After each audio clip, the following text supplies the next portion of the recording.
Auscultación de frecuencia cardíaca fetal. La auscultación de frecuencia cardíaca fetal es la cuantificación de números de latidos cardíacos fetales durante un minuto, es decir, las veces que late el corazón del feto en un minuto. Dentro de los parámetros normales, la frecuencia cardíaca de su bebé es de 110 a 160 latidos por minuto.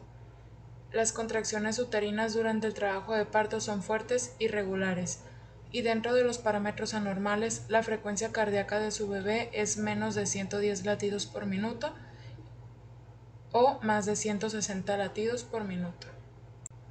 Para realizar esta práctica como equipo y material necesitamos una hoja de valoración de riesgo perinatal, un bolígrafo, un estetoscopio de Pinard o un fetoscopio y un reloj con segundero. Para iniciar el procedimiento es muy importante informar a la gestante cuál es la acción que se va a realizar y de qué forma se va a realizar para tener confianza y seguridad de su parte. Vamos a preparar el equipo y material y vamos a realizar un correcto lavado de manos.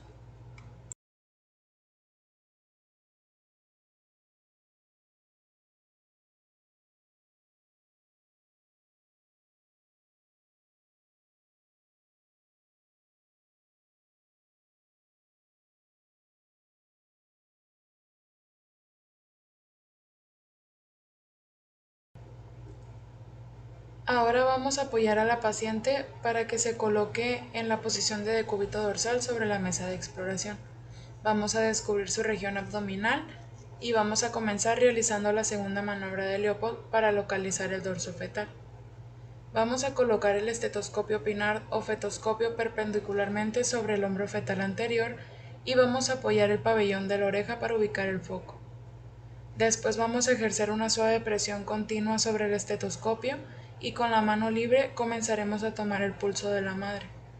Después vamos a retirar la mano que sujete el estetoscopio y con esa mano vamos a palpar el útero para valorar la presencia de contracciones.